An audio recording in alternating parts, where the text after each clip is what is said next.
Daisy Dodd Noble. Daisy Dodd Noble transitioned from creating political art to exploring landscapes during her time at the New York Academy of Art under the guidance of Inka Essenhai, a renowned figurative painter known for her imaginative compositions.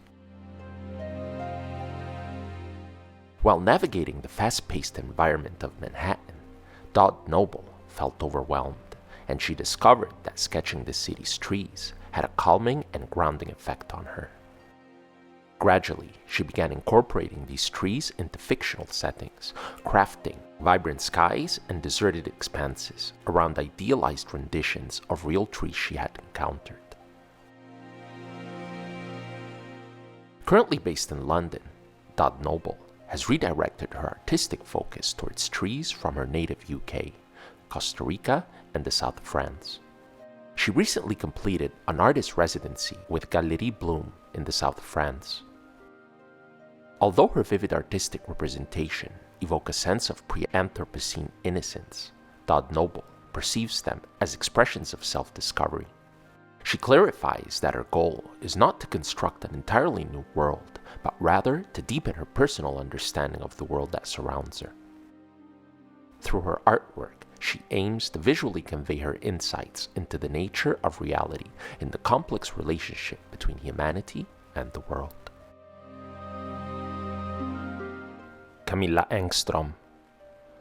Camilla Engström, an artist from Los Angeles, brings to life her captivating, curvaceous, and vibrantly colored landscapes, which exude a sense of vitality. Her art, characterized by warm hues, manages to convey both intensity and a welcoming atmosphere. Her works often feature anthropomorphized mountains or the deity-like figure known as Husa, a character she created while developing her fantastical artistic style. Engström's creative journey began with a background in fashion as she studied at New York's Fashion Institute of Technology. Her technical drawing skills gradually evolved into a more fluid and imaginative form of image making that blurs the boundaries between the real and the imagined. According to Engström, this shift occurred when she started drawing for her own pleasure and crafting more images of Husa.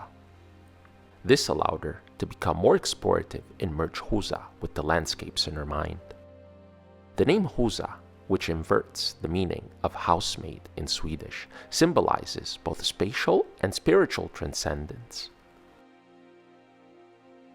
This concept reflects the yearning for a sense of belonging and home that Engström experienced during her upbringing, which spanned between Sweden and China.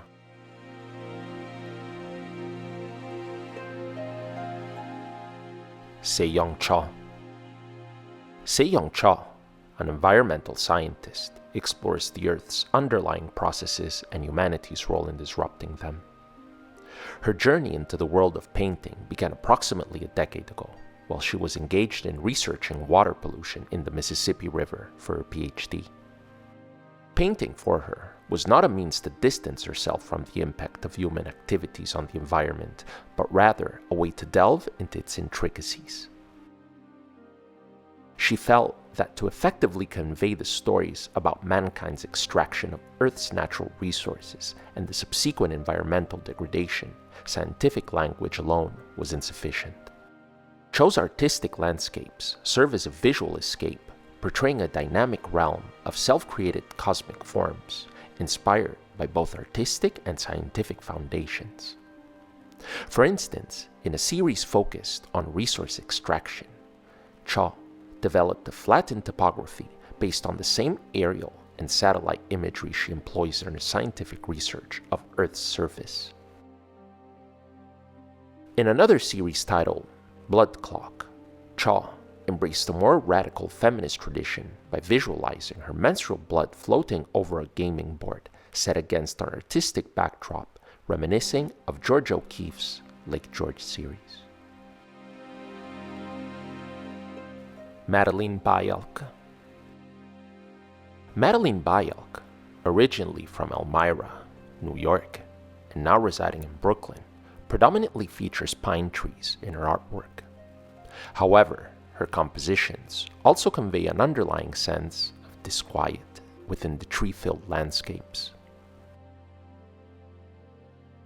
Whether it's the unusual hue of the sky or the unnaturally calm lake, there is always an element in Bajork's otherwise idyllic scenes that hints at an unseen but life-altering presence.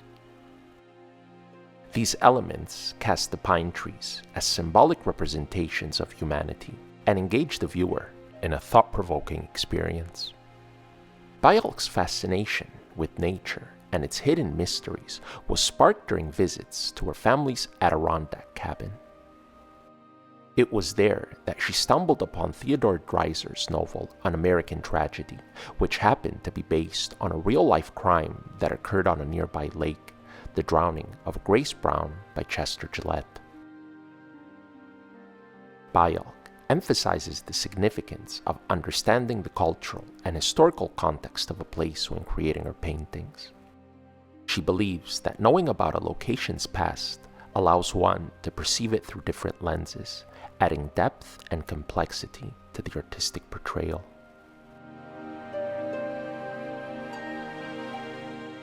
Fredick Kunath.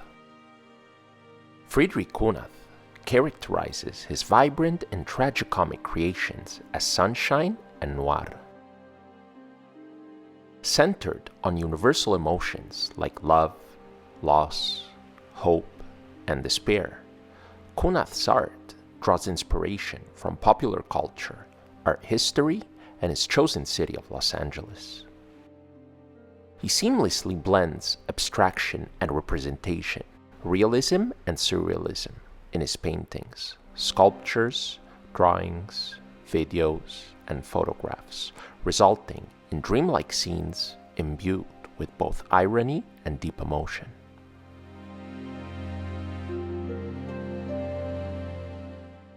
Amy Lincoln. Amy Lincoln's remarkable focus on color and gradients has established her as a prominent figure in both contemporary art and design. Each of her vibrant paintings originates from a deceptively simple foundation, 3 colors in addition to white. Nevertheless, her artistic ambition is extensive, as she explains that limiting herself to 3 colors enables her to construct a comprehensive color system within the painting, ensuring that she showcases every conceivable combination of such colors. While Amy Lincoln's subject matter has transitioned from specific to more generalized themes, her recent seascapes exhibit a seamless blending of solid forms and celestial light, down to the smallest details. This artistic evolution has propelled her career. For instance, her second exhibition at Spirone Westwater last spring coincided with the release of a line of cashmere blankets in collaboration with the Italian fashion brand Etro. Despite her growing success, her creative inspiration remains consistent. John McAllister. Residing and working in the heart of Massachusetts, John McAllister dedicates approximately 20 hours per week to cycling through the natural surroundings. However, this close connection to the outdoors does not directly shape the idyllic scenes he brings to life on canvas. The predominant elements in his art are those conjured from his imagination, which hold greater significance in his conscious thought process. These intangible aspects, characterized by varying shades of oranges, reds, and purples, define McAllister's distinct color palette and artistic style. He regards the subject matter, such as foliage, land, and water, as a structural foundation for the interplay of light and color. Just as he employs playful linguistic meter in titling his works and exhibitions, his compositions serve as a framework in which he strives to achieve the utmost sense of joy and delight.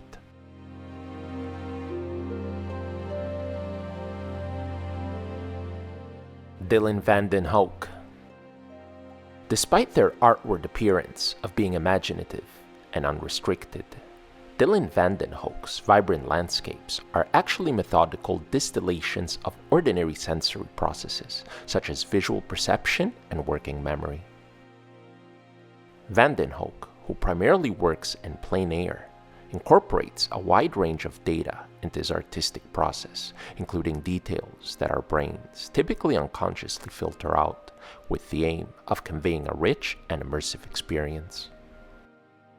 These details encompass everything from the peripheral vision of one's nose or eyelashes catching light in topic phenomena, often referred to as floaters, where tiny structures within the eye itself become perceptible. VandenHel shared that capturing this embodied perspective in paint often surprises him with the fantastical forms it can assume.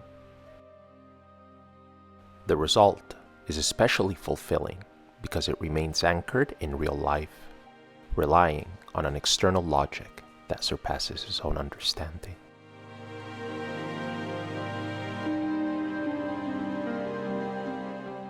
Thanks for watching.